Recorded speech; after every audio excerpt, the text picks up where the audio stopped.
have Give here to interview. Would you guys like to introduce yourselves and what you do in the band? John, I sing. I'm Gene. I play drums. If you don't mind, would you give a brief history of Give? Um, I think we started in like 2005, 2006, and it was like went through some different lineups, and eventually I'd known Gene from he was in that band Desperate Measures, and I went on tour with him a few times, and I hooked up with him and some other guys, and I think we got going really in like 2009, 2009. So that's basically it. Yeah, kind of what John says. Like, I guess it goes back to like John plans ahead a lot and has a lot of ideas, and maybe he has so many ideas that people think he doesn't get them done, but eventually he gets all of them done.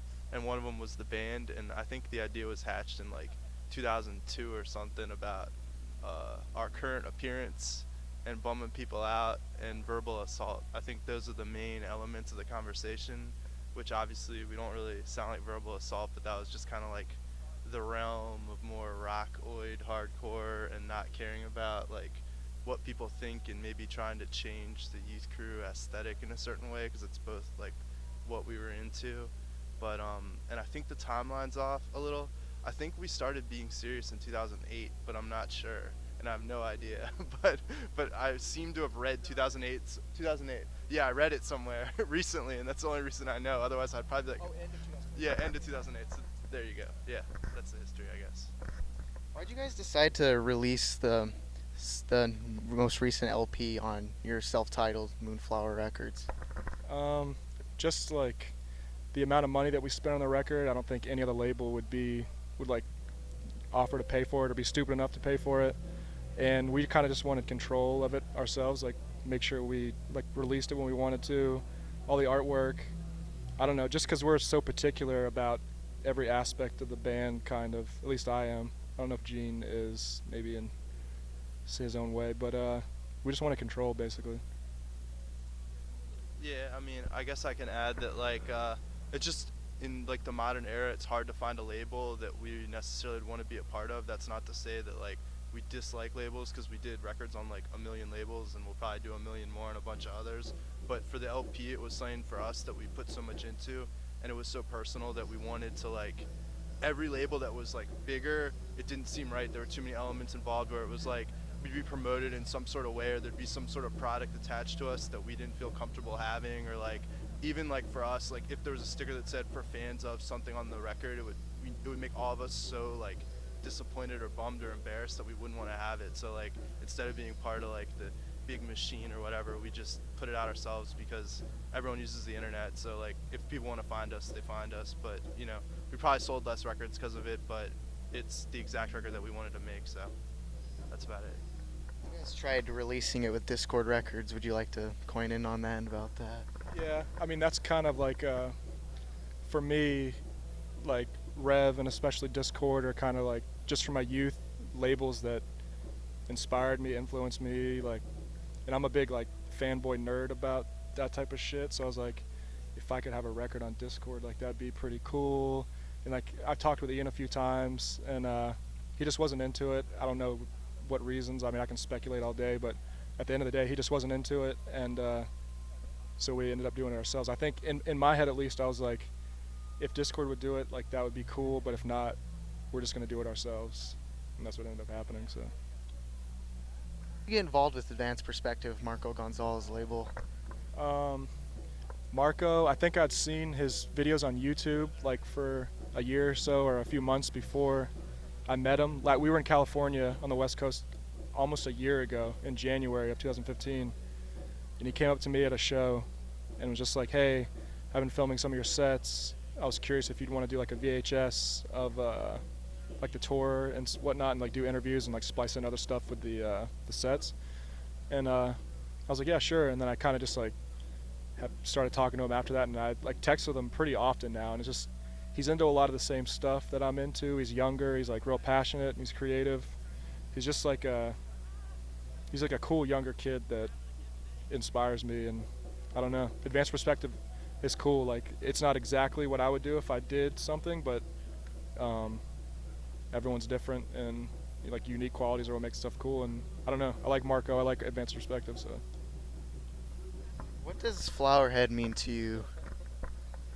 Um, uh, I don't know. I feel like it's kind of cool and it's kind of weird that that name has taken on a life of its own. When I originally like used it, like there's this band called Loop, and on one of their records, A Gilded Eternity, they had this address to write to. It said Soundheads, and I was like, oh, that's kind of cool. It's like a fan club thing. And then like, I was a part of the Fiend Club in like the '90s when it wasn't as cool as it was in the '80s, but I was still, you know, would get stuff.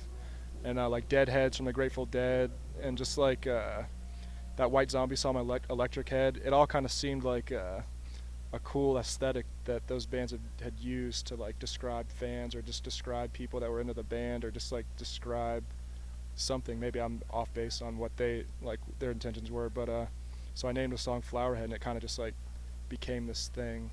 And I wasn't against it. I definitely helped nurture it, but to me, I guess it just means someone that likes give. I don't know.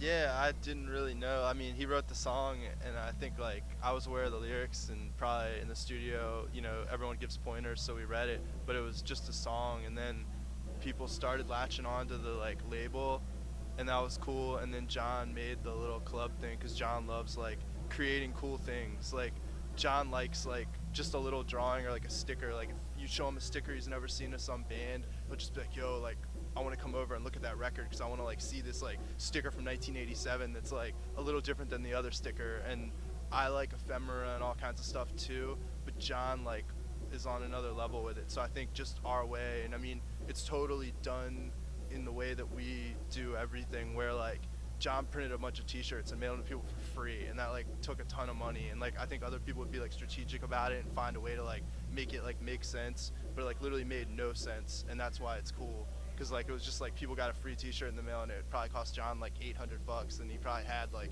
500 in the bank at the time. So that's, I guess that's the essence of what it is. You do nonsensical things because you like doing them and don't care what anyone thinks. But I don't know.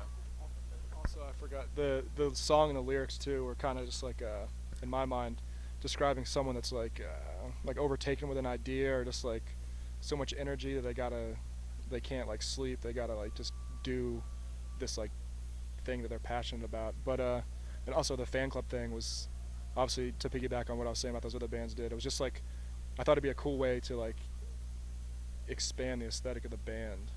That was the full fan club thing. So I guess all that. What does Flowerhead mean to you? I would say Flowerhead means to me is just obviously listen to give and kind of a being yourself kind of thing. Freedom. I like that. Yeah. What are some of your guys' inspirations for give for musically and non-musically? Musically, it would definitely be like I'm heavily influenced by Youth of Today, like New York hardcore, DC hardcore, like music from the UK, just like American rock music.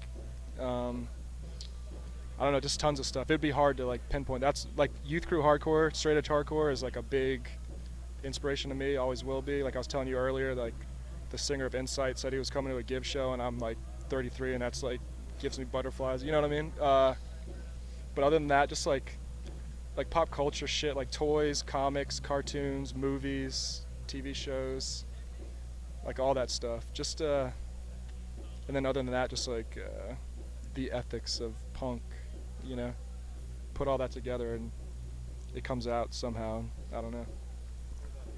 For me, I mean, a lot of the same things that John says, like music-wise, like my favorite music ever is Jimi Hendrix, and then like Bad Brains, Youth of Today, like DC stuff, like, you know, other things too. But my favorite thing, I guess, the, like inspiration-wise that I don't play much of a part in, is how John writes like sometimes lyrics that are a little more nonsensical, and I think that that's really cool because like the lines will be interesting, and in hardcore people didn't really do that. It'll either be like something where it's like talking about like you stabbed me in the back, or you know, one of the typical things that, hey, I like a million of those songs and they're great for a lot of bands, but like somehow like having like a positive view, but not necessarily like telling people what to do, but helping people expand the way they think. I guess like for the aesthetics of the band, and some of my contribution to the aesthetics and a lot of what John's done and ran with is like there's some influence of like psychedelic stuff, but obviously without the drugs. And like for most of us, we're very strong in like still being straight edge, but in like a more abstract kind of way. And I think that the Give aesthetic kind of incorporates that. Number one, that we're not exclusively a straight edge band, but we have some of that vibe, but somehow also with a lot of other things mixed in to show that like you can kind of use it as a jumping off point to do anything. But besides that, the main thing I'm thinking about being inspired by right now is Fresno and the bands from there, because they're really cool. And like seeing young people like take like the idea of anyone can be in a band and anyone can do anything and running with that, that's like the coolest thing. And even at 33, that like makes me actually shit, I'm 34. I can't even remember how old I am. So yeah, so I mean, to me, like younger kids running with it is like the reason to still do it, I guess. Yeah. Would you want to talk about anything cool coming up with Moshers at the time? Yeah, you actually caught me at a good time because right now Moshers has like a shitload of stuff coming out. We're putting out Turnstiles Nonstop Feeling, that LP they put out. We're doing a cassette release of it with like some extra live songs they did in Japan. This band Phase from Florida, we're doing a demo for them. Really cool, kind of like Burnish, Absolution style. This band Apart, which may or may not have a demo still coming out. Zach from Intent is in the band, and Connor, who plays in Red Death and sings in Protester, plays drums. Nick Hench from Standoff and Burst of Rage. And then Brandon and Oliver from Unified Right are in the band. They all live in DC right now, and they kind of wanted to start something different. But I think Brandon and Oliver might move, so that demo might not come out, but I hope it does. This band Milspec from Toronto, that has members of Demolition in it. We might do, hopefully, if they finish it. Then we're doing live tapes with Firewalker from Boston, Line of Sight from DC, Praise from Maryland, Angel Dust from Maryland, Corrective Measure. Oh yeah, Corrective Measure, we're doing a promo tape for their new 7-inch. They're going to do a short little tour soon. They're from Maine, and a few of those kids have come down and like visited DC, moved to DC, and we became friends with them. They're really cool. And actually got a side story after this I'll tell you about one of the kids from Maine. They're putting out a 7-inch on Atomic Action. There's a dude from Providence's label. And we're doing a promo tape for them. And this band, I think Springtime's covering Break Down the Walls. It's pretty cool. That might be it. And then the biggest thing is the issue 10. That's like this huge undertaking that I put off for so long, and Zach is on me like, yo, we need to do this, and I've kind of, I don't know, I get distracted easily. But yeah, I think that's it. Hopefully I didn't miss anything. Oh, Ancient Heads live tape too, yeah. What was the side story you want to talk about?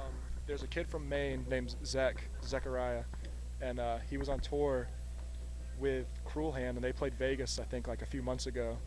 And he was telling me about the show.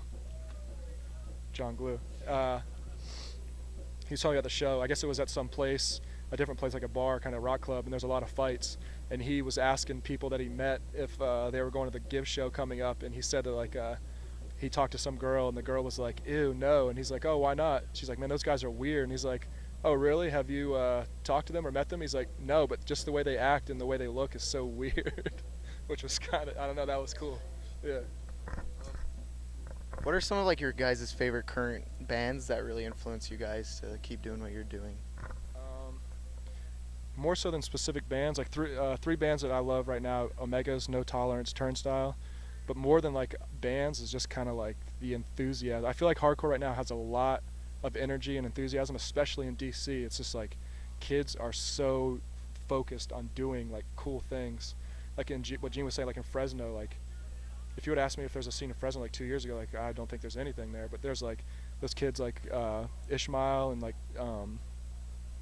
and we're playing there in a few days, and I'm really excited about it. But I think just like the energy and enthusiasm that I get from younger kids in hardcore, it seems to be at an all-time high, in my opinion, right now, and that's just really inspiring to me. I don't know. Unfortunately, I think I'm gonna say the same thing as John. Like I don't want to pick one or two from my area, because then I'm gonna forget something that's like equally important, and I don't want to like forget anyone. But like the store I have people working for me that are like Ace and Connor, and they're in a million bands. Everything they do is cool. They're good musicians. They like brought everything in DC up like 10 notches by moving there. Like they literally like another guy from DC is this guy Robin that's in a bunch of the bands, and literally I feel like Connor put him in boot camp. And then there's like 2 drummers that are insane that live in DC, like they're so good, way better than me. And then like you have like D-Fang in Maryland who's so good, and it's just like the drummer is always the problem for every band. And now there's like so many that it's like great that there's like 30 bands in DC probably, if I like sat down and thought about it, that are like cooler than any band in DC since like the 80s. So I don't know, take that for what it's worth. I don't know. You know the feeling where you're like hanging out at a friend's house and you're sitting in the living room with a group of friends.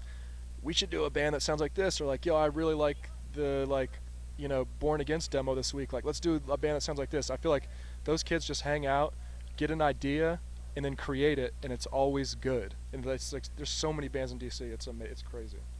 I thought I'd ask, since you guys are from DC, what are some of your like couple of your favorite classic DC records? For me, Subject to Change. I mean, besides every record from DC like associated with Discord and Sandwich, and he has a more extensive knowledge. But like all those bands are amazing. Like Ignition and The Faith are 2 bands that I cannot believe how fucking cool those bands are. Like, I don't know, Swizz obviously, like Soulside, but he would probably have a better answer for you. All right, well, since he put everything on me, I'm not gonna say any of the obvious ones. Well, depends on who you talk to, but ones that people should check out that maybe they haven't checked out is One Last Wish, which is like a little project that was like after Rites of Spring, and that record is insane and one of the best records. And I remember when I was a little kid, my sister is 5 years older than me and a lot cooler than me, and she had the State of the Union comp, which was a Discord comp from like the late 80s. It had like early Fugazi track, and I was like, why are there 3 tracks with the guy from Fugazi that's not Ian singing? And it was One Last Wish, Rain, and then what's the other track that sounds like that? Anyway, there were 3 tracks that sounded like that, and I was like, what the fuck's going on? Is everyone just trying to sing like this guy? And then, there's no internet. I couldn't find out about it anywhere. And then, I don't know, like, years later, I start hearing about this One Last Wish thing, and the CD comes out, and I get it. I'm just like, this, like, it blew my fucking mind, and it never, like, stops blowing my mind. So that's one that's really good. Another that's really cool, let me try to think of something that's a little more out there. Today I was talking with people. There's this band called Dove that Eric from Double O was in, and was Hampton in that band? No. This band called Dove. I don't know how hard it is to find, because I think the album might be called Wrecking Ball. That might just be a track on it, but that's like a kind of like a later era band where they tried something different. Like it's softer, kind of like more indie. But yeah, we were talking about that. I was talking about that band with some friends back home today, and they're really good. But yeah, I don't want to take the mic from. Alright, well, I'll explain Dove better. Dove doesn't sound like indie rock at all, luckily, because indie rock pretty much sucks. But Dove sounds like 80s dark, like gothic influence, like pop rock mixed with like hardcore. And some of their songs are a little bit too into like the synth land, but they sound like an 80s like horror movie song, so it's still cool. But their hardcore songs are unbelievable. It's like super fast, like kind of Bad Brains vibe, but has this like dark, like lots of reverb on the vocals, goth vibe, and it's like insanely great. Like there's 3 or 4 Dove songs that are like, in my opinion, better than like all this classic stuff, that if I name the bands, I think it's better than everyone would think I was like a poser, but they're actually posers because they just like the bands everyone else likes. So download Wrecking Ball and sift through and find the hardcore tracks because they're insane. Besides that, like one more to highlight, I think would be a band I saw once way back when I was super young, that's Slant 6. A lot of people that are into like more like, punk side or like indie rock side know about them, but they were an all-girl band and they were the shit, and their songs are great, and their first LP is really, really cool. So if you want to check out a DC band, that's a good band to check out. And do you guys have any last words? Anything cool coming up? Any shout-outs you like to give?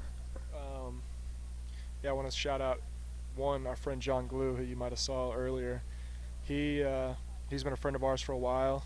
He plays in that band Nails. I don't know if you have heard them. They're awesome. He also used to play in a band called Fell to Low. I think LOJ might have first met him back when they played like a punk like fest at his farm or something. Was that when you Glue Fest? We knew him. Yeah. And he like helps us out so much on the West Coast. Like we're like, hey John, we're coming to the West Coast again. Like, can you help us out? You want a roadie, whatever. Just like letting him know. He drives us around in his van, puts equipment in it, doesn't charge us. It's like incredible. So shout out to him for one. Um, Anthony on bass, he's been filling in with us for a while because Doug couldn't make this tour, and he's really, really, really good. We appreciate it. And speaking of DC stuff, I'm putting together this like kind of like a book fanzine type thing. It's like a document all about the band The Faith, and it's like a huge oral history of like every member and then people that were around back then, like telling cool stories and tidbits about the band. So I'm really, really excited about that. Hopefully it should be done in like 3 months, something like that. So yeah. But thanks to you guys for coming all the way from Utah, man. Thanks for the interview.